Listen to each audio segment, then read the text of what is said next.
Hey guys, this is Jordan. This is my YouTube channel. I kind of want to give an introduction of what my channel is going to be talking about. Mostly my channel is going to be based on reviewing wrestling pay-per-views, history of Japanese and other types of wrestling, comic books, etc.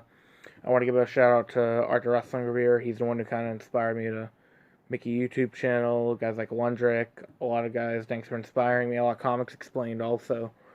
But yeah, so I kind of wanted to give this video out, kind of give like an introduction to my channel. Sorry, I have verbal issues, but I kind of want to give an introduction about my YouTube channel, tell you guys what I'm going to be talking about in the near future, etc. If you have any requests, please leave them in the comment section below. Um, but yeah, my first video, I kind of want to make a video based on like what types of wrestling I feel are the best in compelling storytelling. So, okay, the first style of wrestling I kind of want to bring up is the King's Road style. So, any of you who haven't followed Japanese wrestling, the King's Road style. Sorry, it's my cat meowing in the back. But the King's Road style is pretty much like it started back in the early '70s when Shohei Baba, who was the promoter of All Japan, started booking it, and he chose Jumbo Tsuruta and Genshiro Tenryu to be his future stars of the promotion. He was the top star of the promotion as well, because back then, promoters kind of had to just be the top star, because that was like, because back then it was kind of like a territorial code of some sorts. Like you would have to protect the territory as much as you can, don't tell anyone the secrets of the industry, etc. So that's how it kind of was. But I'm gonna get to the I don't want to get into much detail of that. We're gonna get into the detail of the King's Road style. So the King's Road style is kind of like you start off a match. It's similar to Strong Style in a sense, but it's more compelling storytelling.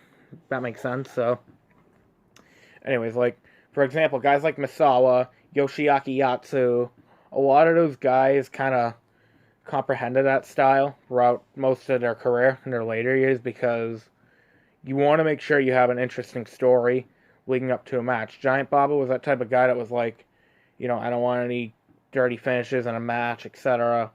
We're kind of treating professional wrestling more like as a sport.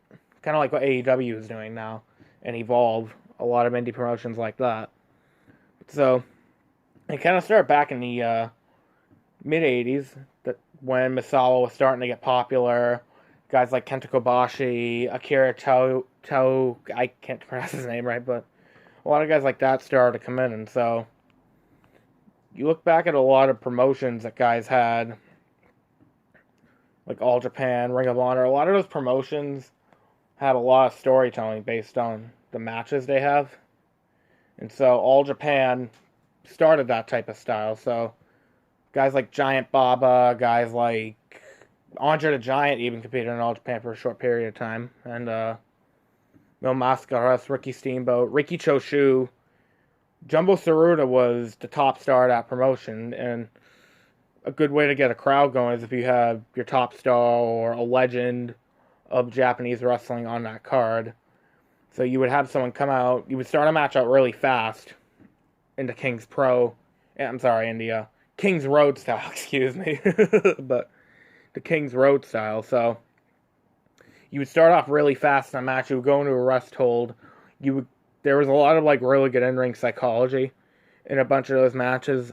The newsletter had said a couple times that it was probably one of the best resources to take advantage of to tell a story in a match. Because when you look at styles like the King's Road, like any viewers who want to see good psychology in like any type of match, guys like Misawa, Kobashi, Akira Tao, a lot of guys have had a lot of, you have to have like the mentality of going like 60 to 90 minutes a match. I mean, excuse me, but the mentality of having a like 30 to 15-minute match isn't easy. So that's why they would only pick like certain guys like Misawa and them to have certain matches. Because you go back and look at a lot of matches with Kawada, Misawa Kobashi, Jumbo Tsuruta, Misawa. If it wasn't for that was kind of the beginning of the King's Road style. Misawa and Jumbo Tsuruta's rivalry. Their match started out fast paced, but then they would kind of slow it down, go into a rest hold, and show some emotion into a match. The veteran would, the youngster would kind of keep fighting back, pounding down, and then it would get to a point where Tsuruta would almost lack his courage in a match, but when it looked like he was about to fatigue, Tsuruta would jump right back at Misawa and start kind of fighting back. Because obviously a Japanese crowd is going to start cheering for the legend, a legend who's been there for a little over like 15, 20 years, something like that. I really don't know when Jumbo Tsuruta started wrestling, but it's besides the point. But yeah, Misawa and Jumbo Tsuruta, if it wasn't for that feud, Misawa wouldn't have gotten the chance to be a main eventer. Because Jumbo Tsuruta was actually supposed to have a big feud with Junichiro Tenryu, who was the second best star in that promotion. Tenryu was an excellent talent, but then he got an offer to go over to here in the U.S. to go compete in WWE, and so what ended up happening was Misawa stepped in, and they were like, okay, we're going to make you the main star, because a lot of fans have been wanting you to be on top for years, and you have the makings of a star, so we're going to book you in a main event with Jumbo Tsuruta, in which it got rated 5 stars from Dave Meltzer. If you guys haven't seen it, it's on YouTube, go check it out. It's a pretty good match. I thought it had a lot of compelling story going into that match, with Misawa trying to like counter Junichiro Tenryu's like old tactics. Tenryu actually did some really cool stuff in that match. He was able to nail a drop kick. He was able to nail a couple cross bodies. A lot of stuff that Tenryu wasn't able to handle in a match. So definitely go check that out. And then the King's Road style kind of like started to fade throughout the mid 90s, but in like they would kind of use that style mostly based in like tag matches. Tag matches of guys like, oh, Johnny Ace and Stan Hansen or Vader or whoever it is. But, you know, in a lot of matches, you would have a lot of storytelling. And the one good thing about All Japan was that everyone would get a chance to kind of like shine in tag matches. For example, like 6-man tag matches. Guys like Giant Baba who could barely move in the ring, you would still get to see your top star look good. You would get to see a lot of young talent kind of shine in those matches. That's why All Japan, and well, New Japan we'll talk about in a minute, but All Japan was just amazing because of its storytelling. It's still incredible today, even though they're not nearly as recognized as they used to be, but I would definitely go and check it out. So, okay, we're going to move on to New Japan. So New Japan, they got the term strong style, because strong style is kind of, I don't move my camera, but so strong style was based on Antonio Inoki. He started All Japan. I'm sorry, I'm like tongue twisted tonight, but New Japan was based back in 1972, where Inoki formed the promotion after the decline of the Japanese Wrestling Association, and so once that had happened, Inoki became the top star of his promotion, and he started bringing in guys like Hulk Hogan, Andre the Giant, Stan Hansen, the Briscoes. He'd bring in the Funk Brothers. Then, obviously, later on, we would see the debut of guys like Jushin Thunder Liger, who's one of my all-time favorites, and Tiger Mask, Dynamite Kid. Tiger Mask and Dynamite Kid were kind of the first guys to start drawing a big crowd in Japan, because when you look back at a lot of matches in New Japan, I thought they were really ahead of their time, because they were able to do stuff that a lot of people hadn't seen before, like the crossbodies, the headbutts, the tombstone pile drivers over the top rope and everything.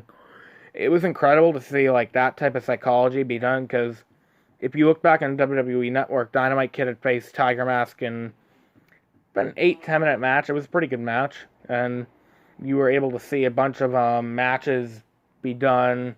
A lot of guys were able to shine in those types of matches. It was kind of cool getting able to see that type of match be done, like in that time, because it was just rest hold after rest hold, etc. I mean, you also see that in Mexico too, but that's besides the point.